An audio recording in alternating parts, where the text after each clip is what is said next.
Impact of influence, the Murdoch family murders. This is the unfolding story of a powerful South Carolina family, the mysterious deaths they are linked to, and our quest to bring you the truth.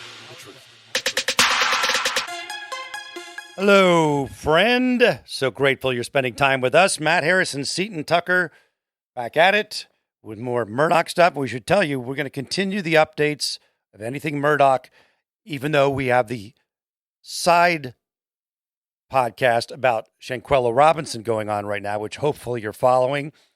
But Seton, where can they find us? You can find us on Facebook, which is Murdoch Podcast, or on our website, which is murdochpodcast.com. Coming up in a few minutes, we're going to talk to a woman who wrote a book about why women love killers, which leads us to Alex Murdaugh, who is, of course, serving 2 life sentences in a maximum security prison in South Carolina. And his attorney, Jim Griffin, who we've had on before, spoke on the Cuomo show and said that, here's the quote, I'll find the quote here. All right, about Alex. He thinks he can be productive in the general population.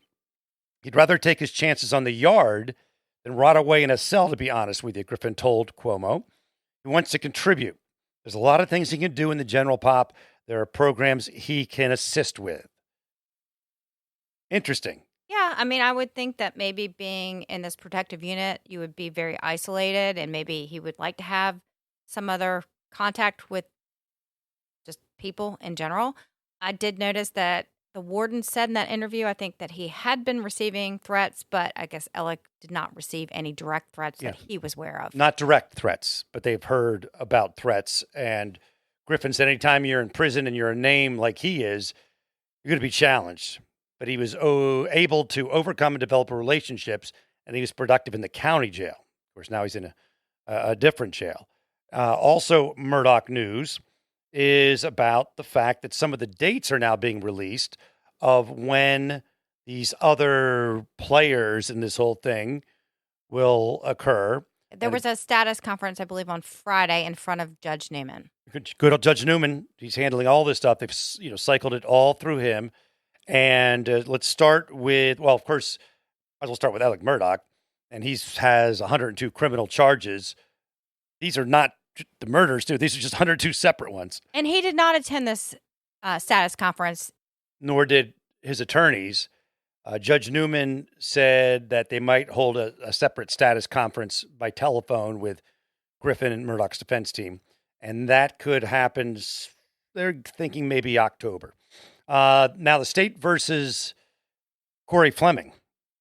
This whole story's been really quiet, right? Yeah, Corey Fleming, if you don't remember, is Alex's longtime friend who was representing the Satterfield family in the litigation involving the death of their mother. Right, and defrauding the estate of Gloria Satterfield. So let's see, when is that one coming up? He's scheduled to stand trial on those charges September 11th in Beaufort County. And they said that'll be a 1 or 2 week trial. Could be interesting in that one, too. Now we also have state of South Carolina versus Jerry Rivers. And Jerry was indicted in August on obstruction of justice charges, later indicted on money laundering and other crimes connected to Murdoch's, as Creighton Waters called it, a stream of illegal money and drugs. And I think, didn't he have some affiliation with this cowboy gang? They said loose. I'm not sure that was proven, like he lived across the street or something like that. And his court date is August 28th in Colleton County. And then there's Russell Lafitte, who has more stuff going down. And he's already been convicted on the federal charges. And there will be some more charges he will have to face. And now there's a controversy. His new attorneys are saying, I might not be ready in time for the fall. Because he still has a pending federal court appeal and also defending these state charges. And there'll be another status conference on him coming up. You got the state of South Carolina versus Spencer Roberts. He was indicted on charges in August of 2022 that included money laundering, insurance fraud, narcotics, a whole bunch of things. And that was all part of that stream that we talked about with the alleged story as Murdoch goes to Eddie Smith. Eddie Smith goes to Rivers and Roberts and does the drug thing. He's standing trial December 18th in Colleton County. And then Curtis Edward Smith versus the state.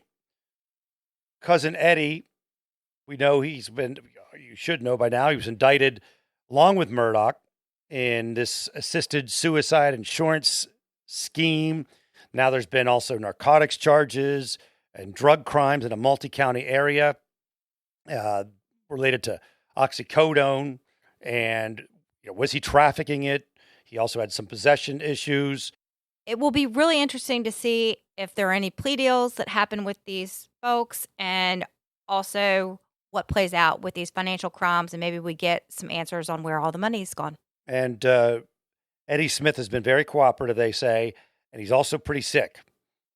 He has gone under dialysis, is what we've heard, reported by the Greenville News. And we'll see how that progresses because of his illness. It's more likely, I would think, that they're going to do some sort of plea because he's immobile and was not at this hearing as well. And they're describing him as cooperative. Yes. All right, brings us to our guest. She is Sheila Isenberg.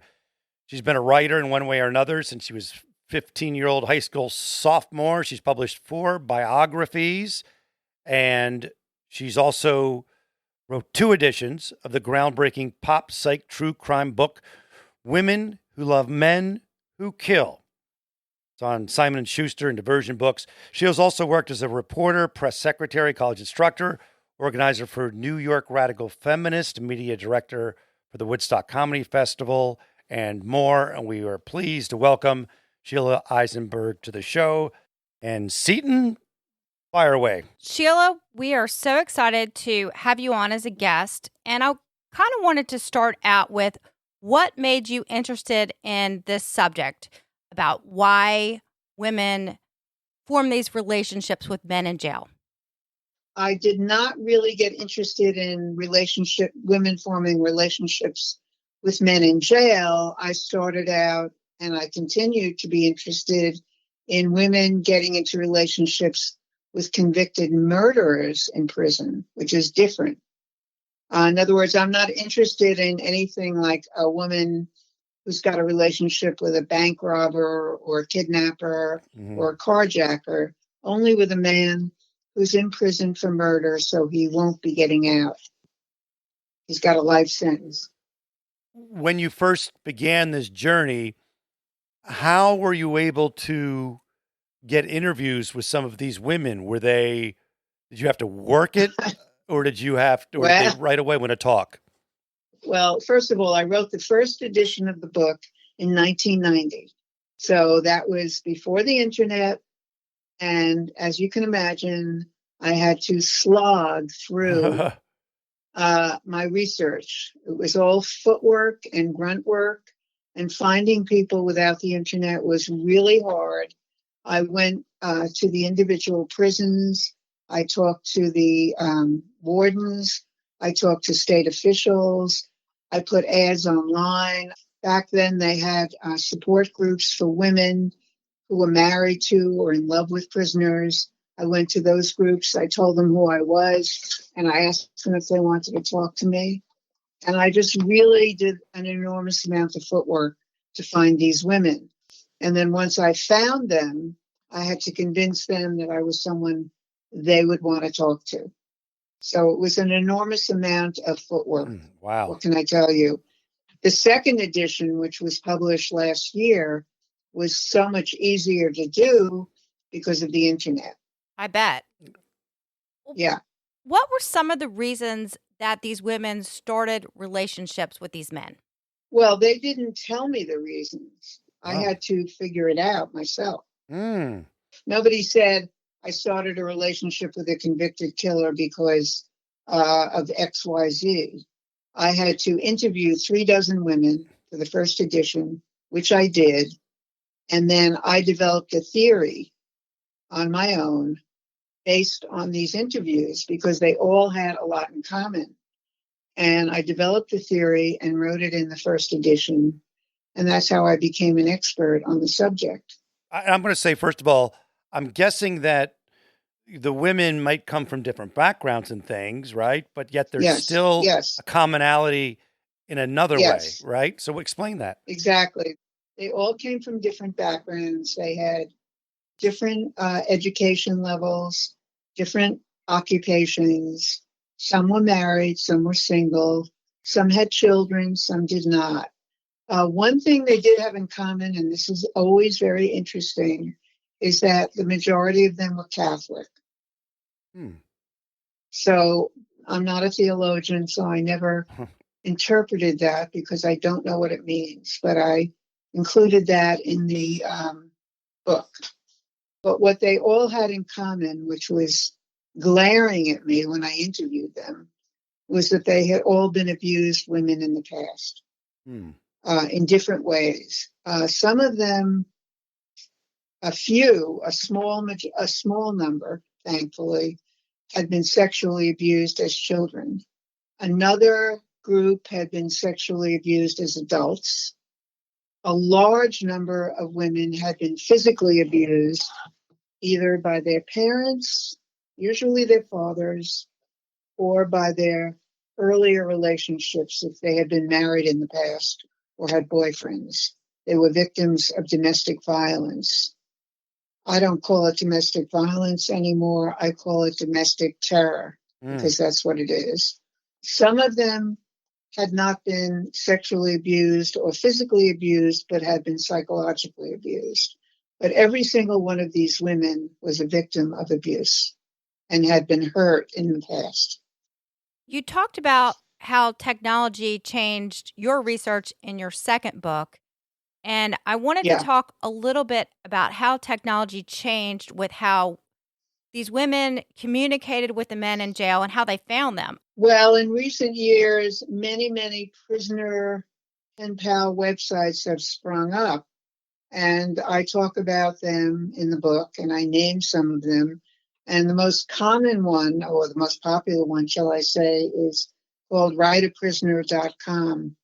And I interviewed the person who runs that website. But he had a huge number of inmates on his site, and he had a huge number of women coming to the site.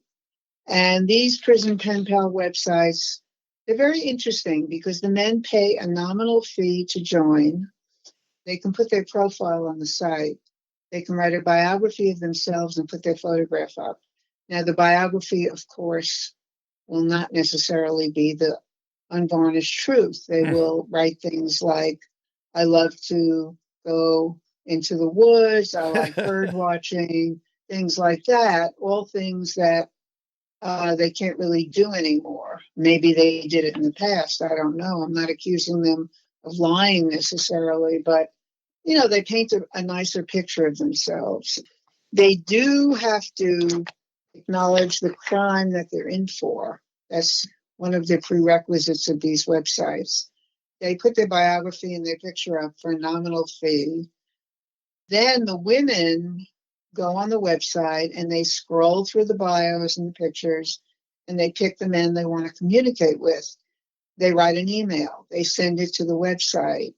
The men cannot get these emails. So the website translates the email into hard copy and gives the men the printed pages containing the emails. Then the men pick out the women they want to respond to, and they write a responding hard copy and give it to the website, who then turns it into an email and sends it back to the woman. And that's how the communication goes. You know what I stink at? Gifting. Terrible at gifting. It's difficult for me. Now I have an answer. I can send beer, wine, spirits right to my friends and family with Drizzly, the go-to app for alcohol delivery. Which is great, convenient, and good news because adult beverages are the only gift no one returns. It's true. And Drizzly's tailored experience lets you find the perfect drink for the occasion, no matter what it is, and you're going to save time. It's a huge selection of drinks from wherever you are. And you can compare prices, which is also a big bonus. And you get to spend more time sipping with your giftees. Well, if there's a sharing type. You ever get somebody something, you bring it over, and they're like, hey, thanks. And then they tell you about how much they drank of it. And you're like, why didn't you give me some? Download the Drizzly app or go to drizzly.com. And that's Drizzly, DRIZLY.com. And get your favorite drinks delivered today. Ding dong, it's Drizzly. Must be 21 or older, not available in all locations. One thing I noticed that you said in the book was the more notorious the criminal, the more appealing they seem to be to some of these women. Do you have a theory on why this is? I divide the women and the men basically into two categories. A man who's committed a murder in a small town or even in a big city who does not get a lot of publicity, I call him a garden variety killer. He's not well known. And the only way he gets into a relationship with a woman is if she works in the prison and gets to know him that way, or if she comes into the prison through some other way, like she's in an advocacy group, or one woman was, several women were journalists, one was a nurse, one was a social worker. They interact with the prisoners through their work, basically. Or they work inside the prisons. Mm. That's how they come to know the prisoners. The second group of prisoners get a lot of publicity on TV and in newspapers, podcasts, radio, internet. And because they get so much publicity, they come to the attention of people who watch the news or listen to the news. And the women who contact them are basically very different from the first group of women. The first group of women are the women I mentioned earlier who've been abused and are seeking certain things in a relationship with a prisoner. I don't know if you want me to go into that. Absolutely. Do you? Yes, absolutely. Okay. Well, the first group of women, which is larger, if you've been abused in your past, be looking for a relationship that's safe. And even though it seems counterintuitive, a relationship with a convicted murderer behind bars is safe because he can't hurt you. He's not getting out. Mm-hmm. He's not going to be able to hit you. He can't do anything to harm you. And you're in control of the relationship. And perhaps for the first time in your life, you're in the driver's seat when it comes to a relationship with a man. You decide about phone calls, visits, how much money to put in his canteen. Okay. And if he's trying to get out, you're his advocate with his lawyer. You know, you have a lot of power. And for many of these women, it's the first time they have this power. Mm. And it's basically a safe relationship where they have power. So it reverses the roles they've been in their previous life. I know it sounds counterintuitive and strange, but that's what I figured out. Makes sense. The second group of women, which is smaller, who are writing letters to Alex Murdaugh and other notorious criminals, are very different. I'm not saying whether or not they've been abused because I don't know about all of them, obviously. But these are women who are seeking publicity for themselves. They want their 15 minutes of fame. And they usually get it. So that any notorious criminal who ends up marrying one of these women, her name will be in the newspaper also. For example, I have in front of me, I looked up Alex Murdaugh and the women who are writing to him, and I discovered how many letters he's getting. And one of the news outlets had the dates and the names of the women, and they had quotes from his letters. So these women all are getting their 15 minutes of fame. They're online. Mm-hmm. They're famous. And some of them will be selected by you, and they will be interviewed by you, and then their last names will be in the paper or in your podcast, and they will get their 15 minutes of fame, and that's really what they're looking for.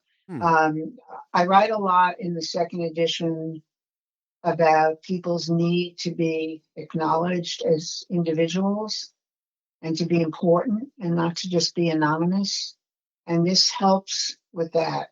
It helps a woman feel she's not nobody. She's going to stand out in the world. She's going to be somebody.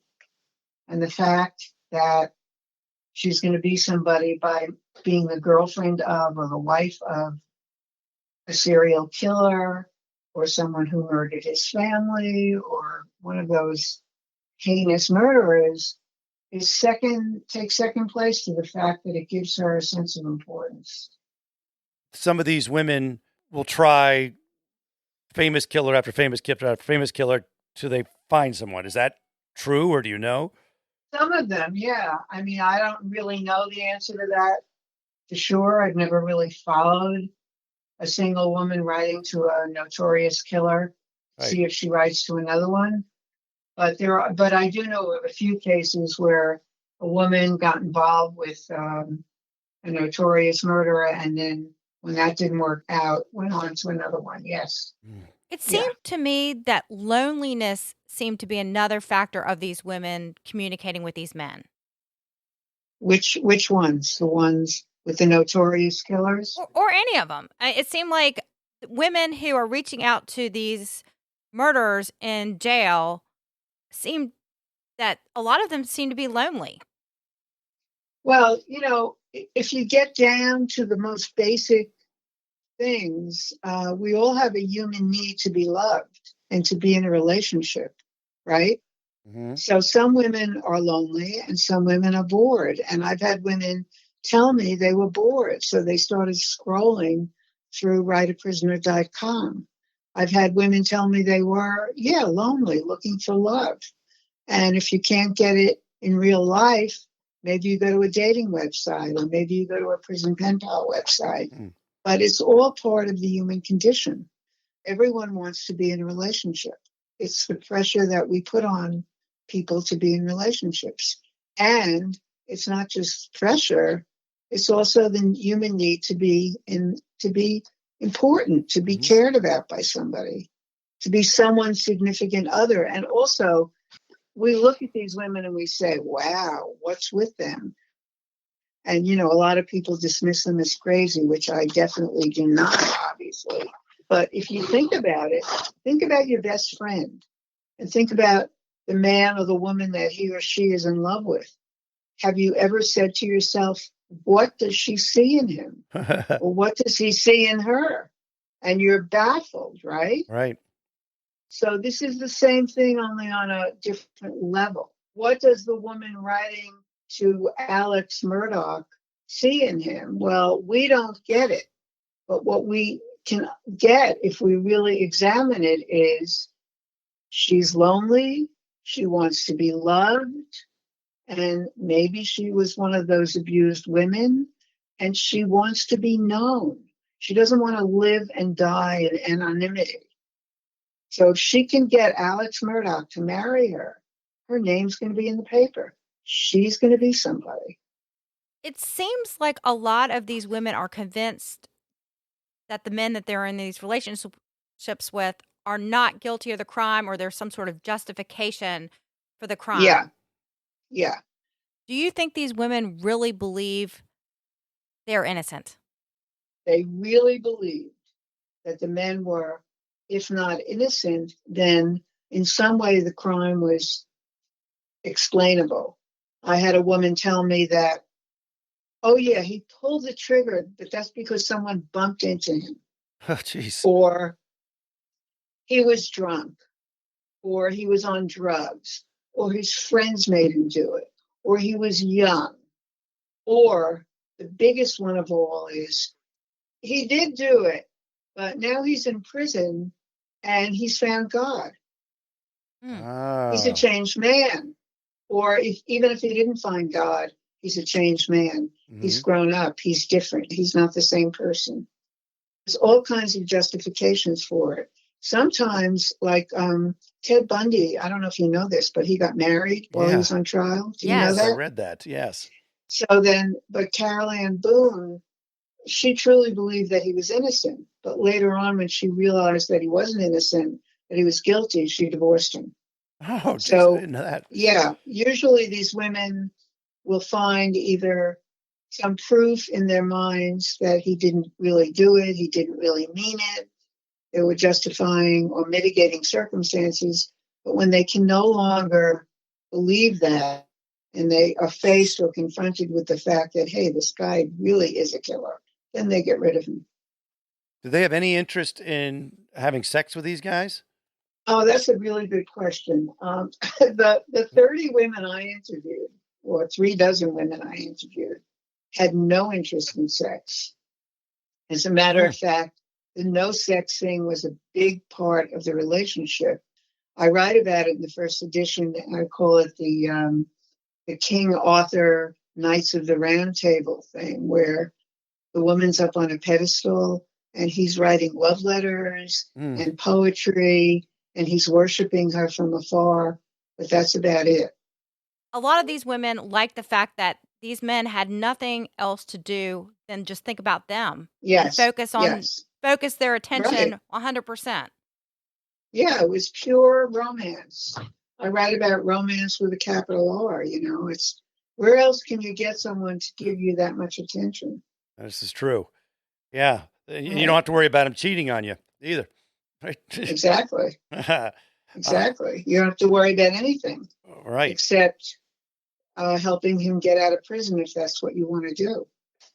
But the counterintuitive part is a lot of these women get involved with their men's paroles and attempts to get out of prison, even though once they do, generally the relationship's end.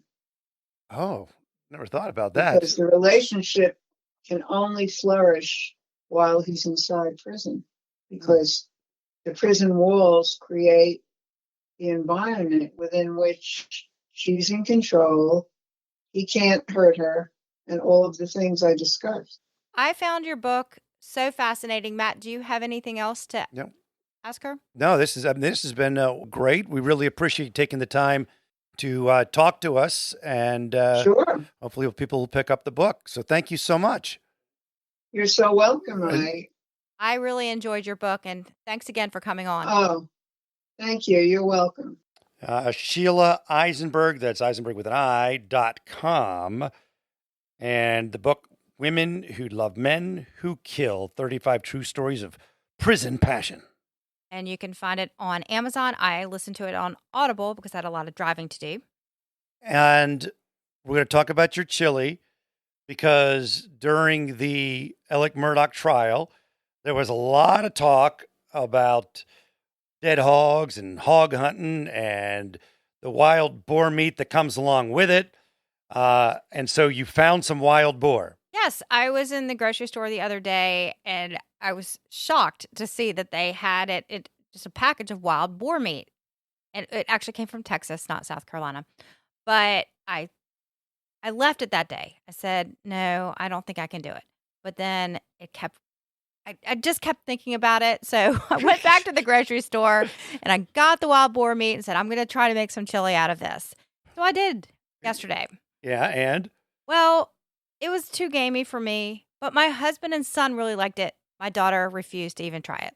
Refused to even try it? She's very picky. Yeah, no, my kids wouldn't try it either, probably. But you could have just told them it was pork. I don't know. So, yeah, it's was a big deal during the trial. They talked about how sometimes they would give away the meat and other times they let nature take its course, that sort of thing. So you had a chance for wild boar. And we're wrapping. We have our second case we're doing, the Shanquella Robinson. We released one episode, pretty good response. And so episode 2 is on its way. And as always, we're grateful. And where can they find us? You can find us on our Facebook page, which is Murdoch Podcast, or our website, which is murdochpodcast.com. As always, grateful. We'll talk soon, friend. Wendy's $3 breakfast deal is a bacon or sausage, egg croissant, plus small seasoned potatoes for $3. It's the breakfast that don't miss. So if you did miss Wendy's breakfast, don't imagine. Fresh cracked eggs, sizzling sausage, crispy bacon, and block out those hot, buttery, flaky croissants. Croissants don't really make a sound, but if they did... For a breakfast that don't miss, Wendy's is that breakfast. Choose wisely. Choose Wendy's $3 breakfast deal. Limited time only. Participate in U.S. Wendy's. Select a request $3 breakfast deal to obtain discount. Not valid for a la carte combo orders.